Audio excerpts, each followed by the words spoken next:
Menteri Perikatan Nasional (PN) Muhyiddin Yassin membalas kritikan Majlis Pemulihan Negara (MPN) yang dipengerusikannya gagal memberi impak yang berkesan kepada negara. Muhyiddin berkata peranan MPN hanyalah untuk memberikan nasihat dan banyak syur yang dikemukakan majlis itu tidak dilaksanakan Perdana Menteri Ismail Sabri Yaakob dan Kabinet. Terdahulu, peranannya sebagai pengerusi MPN dikritik oleh sejumlah pemimpin BN apabila dia mencadangkan agar Ismail Sabri membubarkan parlimen dan mengadakan pilihan raya jika gagal menguruskan ekonomi negara.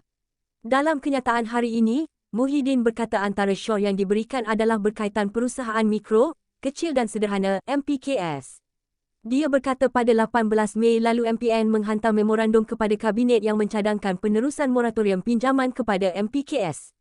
Katanya, dia sekali lagi membangkitkan cadangan itu dalam kenyataan bertarikh 12 September namun kerajaan dilihat tidak membincangkannya. Saya berasa agak hairan kerana memorandum Jemaah Menteri mengenai perakuan ini telah pun diangkat kepada Kabinet pada 18 Mei 2022. Adakah Kabinet tidak membincangkan perakuan penting MPN ini dalam mesyuaratnya lebih 4 bulan yang lalu? Atau memorandum ini dibentangkan kepada Kabinet tetapi tidak dibincang secara terperinci? Soalnya, ahli Parlimen Pagoh itu berkata ia amat mengecewakan memandangkan MPKS menyumbang kepada 37% KDNK negara namun tiada tindakan diambil untuk membantu pemulihan mereka.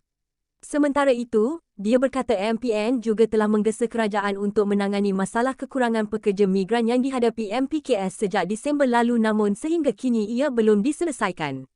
Tiada kuasa. Selaku pengerusi MPN, kata Muhyiddin, dia tiada kuasa untuk memberi arahan kepada menteri atau mana-mana pengarah jabatan kerajaan.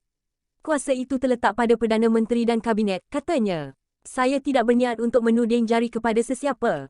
Tujuan saya ialah supaya semua pihak sedar bahawa negara kita tidak berada dalam situasi yang baik pada masa ini, katanya lagi. Dia berkata petunjuk positif berkenaan ekonomi dan pertumbuhan pada masa ini hanya bersifat sementara dan negara mungkin berdepan kemelesetan pada tahun depan jika langkah segera tidak diambil. Saya harap Perdana Menteri dan kerajaan memberikan tumpuan utama kepada usaha melaksanakan langkah lebih berkesan untuk memulihkan ekonomi negara dengan lebih cepat dan meringankan beban rakyat terutamanya akibat kenaikan harga barang dan kadar inflasi, katanya.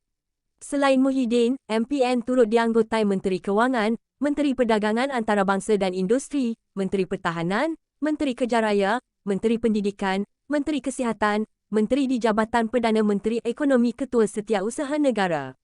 Ia turut dianggota pakar ekonomi, sosial dan pendidikan serta wakil parti-parti pembangkang.